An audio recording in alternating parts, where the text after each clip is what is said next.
Assalamualaikum warahmatullahi wabarakatuh. Perkenalkan, nama saya Muhammad Umar Mukarom.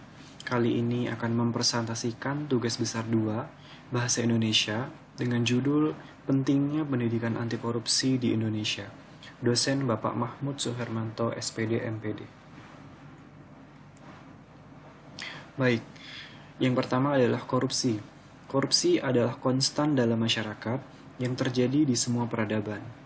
Namun, baru dalam 20 tahun terakhir, fenomena ini mulai dieksplorasi secara serius. Bentuknya bermacam-macam, serta berbagai pengaruhnya, baik terhadap perekonomian maupun masyarakat luas. Di antara penyebab korupsi yang paling umum adalah lingkungan politik dan ekonomi, etika, dan moralitas profesional, dan tentu saja kebijakan, kebiasaan, adat istiadat, tradisi, dan demografi. Pengaruhnya terhadap ekonomi dan juga pada masyarakat luas telah diteliti dengan baik, namun masih belum sepenuhnya. Jadi dari sini kita bisa mengetahui bahwa korupsi ini baru belakangan ini disoroti, karena dahulu sejak adanya korupsi belum banyak pihak yang menyoroti tentang korupsi ini.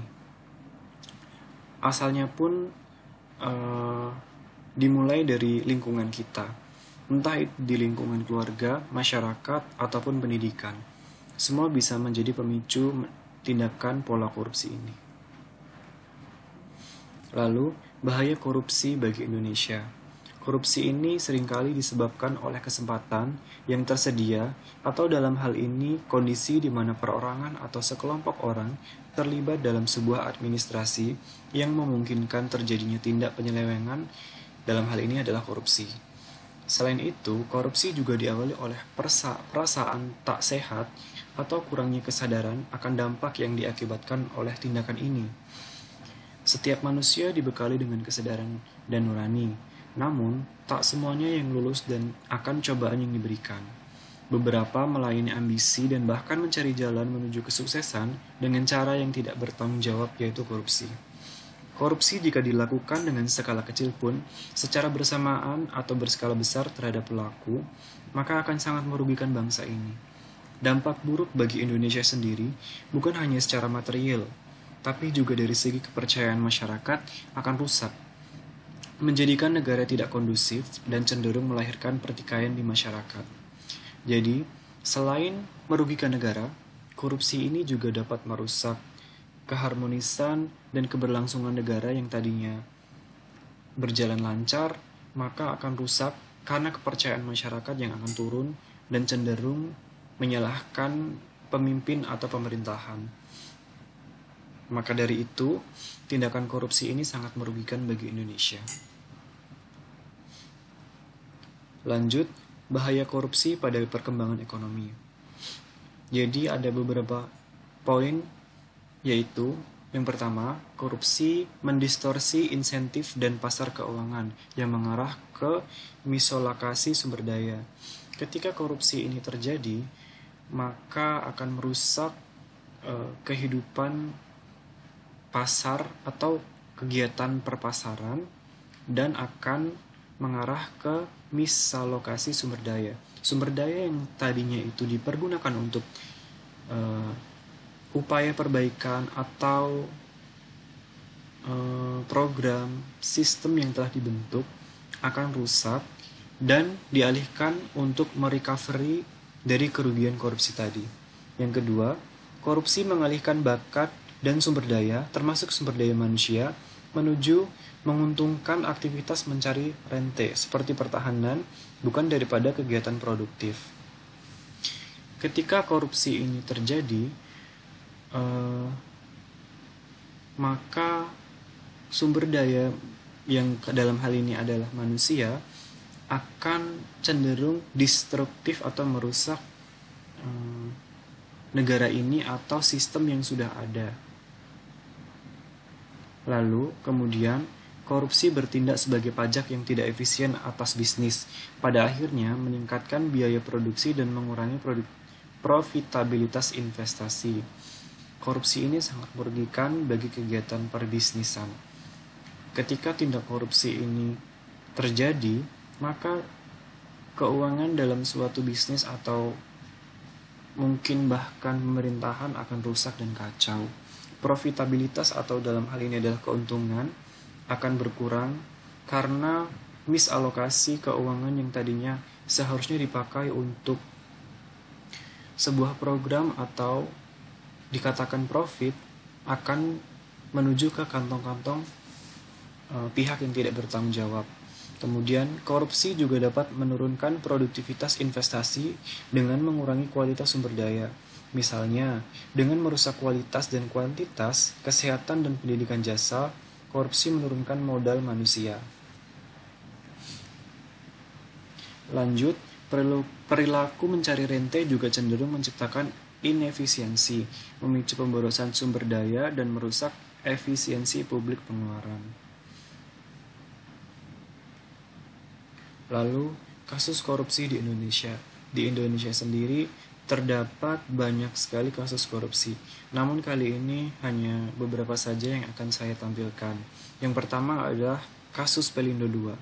Kasus korupsi proyek pengadaan 3 Quay Container Crane atau QCC di PT Pelindo II menyeret nama mantan Dirut PT Pelindo, RJ Lino, yang resmi ditahan KPK pada Jumat 26 Maret 2021. Setelah berhasil mengantongi audit kerugian negara dalam kasus tersebut. Berdasarkan laporan keuangan BPK, kasus dugaan korupsi di PT Pelindo II ini menyebabkan kerugian negara hingga 6 triliun rupiah. Yang kedua adalah kasus Bank Senturi. Negara mengalami kerugian sebesar 7 triliun atas kasus Bank Senturi. Pemberian fasilitas pendanaan jangka pendek FPJP ke Bank Senturi telah menyebabkan kerugian negara sebanyak 689,394 miliar. Kasus ini turut menyeret beberapa nama besar, namun baru Budi Mulya yang sudah divonis 15 tahun penjara. Nah, kita akan menuju ke pendidikan anti korupsi.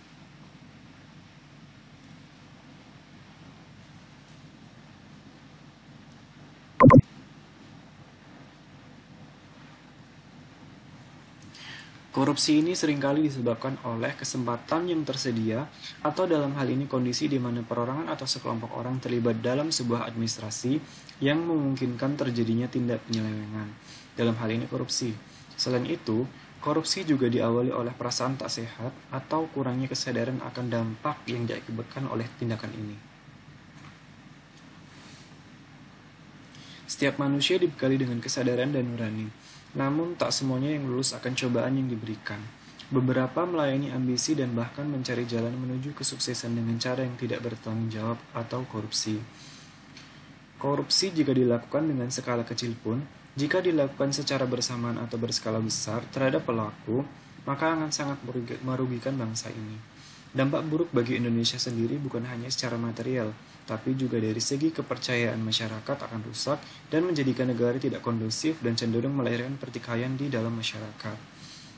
Negara yang tadinya berproses menuju negara maju akan terhambat dan cenderung mundur karena alokasi pembiayaan yang tak terarah dengan baik akibat tindak korupsi ini. Hal ini sangat merugikan bagi berjalannya sebuah negara dan menambah daftar catatan buruk pada pemerintahan. Jadi ketika tindak korupsi ini terjadi, negara akan sangat merugi dan sistem pemerintahan juga akan kacau karena kepercayaan masyarakat akan turun dan melahirkan pertikaian yang nantinya bisa saja terjadi. Oleh sebab itu, kita harus memiliki yang namanya integritas.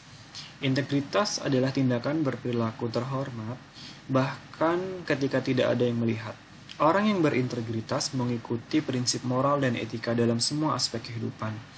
Integritas harus meluas ke area profesional, di tempat kerja seperti pengambilan keputusan, berinteraksi dengan rekan kerja dan melayani pelanggan atau klien.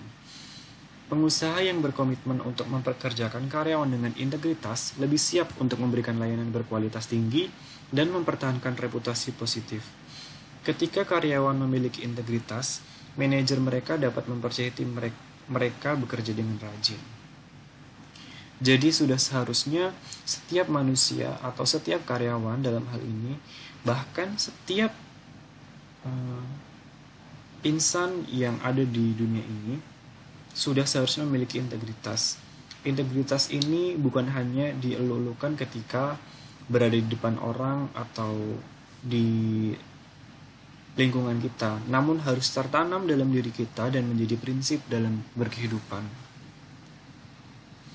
Baik, dalam hal ini ada beberapa poin yang dapat menunjang terbentuknya integritas. Yang pertama adalah ramah. Akan lebih baik jika kita menjadi pribadi yang ramah dan tidak bersifat arogan terhadap lingkungan sekitar kita. Yang kedua, hormat. Hormat kepada orang lain akan membawa hal yang sama kepada diri kita. Ketika kita menghormati orang lain pun akan menghormati kita. Jika hubungan baik ini berjalan, maka urusan kita pun akan menjadi lebih mudah ke depannya. Yang ketiga adalah jujur. Di setiap kesempatan, jujur harus dikedepankan. Karena jujur ini akan membawa kita kepada hal yang baik. Dan jujur merupakan prinsip yang harus dipegang di dalam situasi apapun. Yang keempat adalah bekerja keras. Bekerja keras inilah yang menjadi kunci dari integritas. Integritas ini amatlah berhubungan dengan bekerja keras. Ketika kita bekerja keras dan juga diikuti dengan perasaan semangat dan dedikasi yang tinggi, maka pekerjaan kita akan berhasil dan berbuah maksimal dan menjadi baik. Selanjutnya adalah terpercaya. Ketika kita sudah menanamkan kejujuran pada diri kita, kita akan menjadi pribadi yang dipercaya dan tidak menimbulkan kecurigaan oleh orang lain. Selanjutnya adalah sabar. Sabar ketika mendapat tekanan atau sabar ketika dalam situasi apapun akan berbuah baik pada segala urusan pekerjaan. Selanjutnya bermanfaat. Jadilah seseorang yang bermanfaat dalam lingkungan manapun agar semua yang kita lakukan itu berbuah baik dan bermanfaat. Lalu bertanggung jawab. Bertanggung jawab ini adalah salah satu dari kunci integritas juga. Karena bertanggung jawab adalah prinsip dan sebuah hal yang sudah seharusnya kita lakukan. Ketika kita melakukan kesalahan, lebih baik kita mengakui dan memperbaikinya daripada kita lari dari tanggung jawab. Hal ini amatlah bertolak belakang dengan integritas. Baik, jadi di sini ada 8 poin yang harus dimiliki agar kita menjadi pribadi yang integritas. Ramah, hormat, jujur, kerja keras, terpercaya, sabar, bermanfaat, dan bertanggung jawab. Oke, dari sini kita mengetahui bahwa korupsi ini adalah tindakan yang tidak baik dan korupsi ini sangatlah merugikan negara. Maka dari itu, mulailah sejak dini menanamkan integritas pada diri kita agar kedepannya kita menjadi manusia yang bermanfaat, manusia yang kuat iman, dan manusia yang berpegang teguh pada prinsip yaitu integritas tadi. Sekian dan terima kasih. Wassalamualaikum warahmatullahi wabarakatuh.